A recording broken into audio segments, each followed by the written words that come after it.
All right, for the eighth and final selection of the 2026 NFL Draft for the Tennessee Titans, they selected tight end out of Oklahoma, Jaren Kanak. And this is the type of selection where it's obviously a special team themed selection, in my opinion, because the player used to play linebacker. But before we get to the selection, I want you guys to be introduced to the messenger. And my name is Charles Barnes at BU underscore scouting on most social media platforms. Um, I have a history in recruiting offices and at the collegiate level, coach basketball, coach football, took GM courses, graduated, met former GMs, got scouts numbers in my phone, have kept up with my accountability for over a decade plus, Titan-centric draft picks, moves on the field, play designs, all that good stuff, and then obviously free agency signings as well. Have a pretty high hit rate doing that over the years, and you guys can definitely fact check that and do your research where need be. But if this is your first time viewing it, which is why I'm doing it, so you can know who the messenger is. But I also do this every year.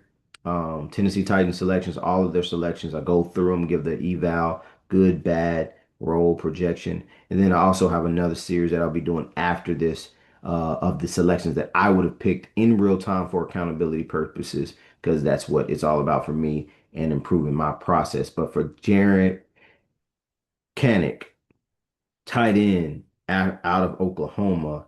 He has a skill set that's very similar to what they lost in Chig Okonkwo, which is just that undersized tight end, kind of flex H back that can get out in the flats, get out in the seams, and and really just sit over top of the center on top of the ball, catch the football and make plays.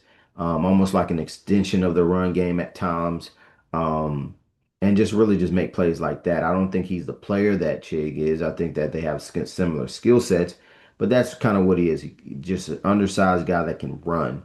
Also was a former linebacker, so he's gonna be more natural. A lot of times you'll see, you know, third, fourth string tight ends or reserve players who have no defensive background, or you have to go as far as high school or maybe even middle school to find a defensive background, but they play teams anyway. So I don't think that's as relevant, but he does have a linebacker background, so that makes it a little easier. And heck, maybe it doesn't work out for him at tight end and he goes back to linebacker. So that's where it makes that history lesson about him or the context about his profile relevant. But if we talk about some of the concerns, obviously the size, and then what where his ceiling may be is I don't know if it ever gets to even Chig, but linebacker wise, you look at some of the tape that I remember is almost like his teammate Owen Heineke, uh, which is just a tenacious, um, high energy guy that's not going to stack and shed as well. Is just going to run and hit. So that's his profile. I think that there's some pivot plays out there that for me personally, he was my tight end 30. So we're getting to the point at pick 225. There's what 32 selections left. And you're at tight end 30 with how I rated it. And like I said, what 32 picks left, tight end 30. How many tight ends were selected this year? 22. So we're talking about, there's probably you know, a 8 to 10 player carryover where you probably could have gotten a better tight end, pure tight end, kind of like who I would have selected. Dallin Bentley out of Utah, like a better overall tight end to play the position, or you're betting on upside. Go ahead and get Michael Trigg secured, um, or Daquan Wright, who is a good run after catch guy. That's bigger. Um, but even in the similar or same skill set, which is that smaller tight end who may not have great run block prowess, but can catch and run and go.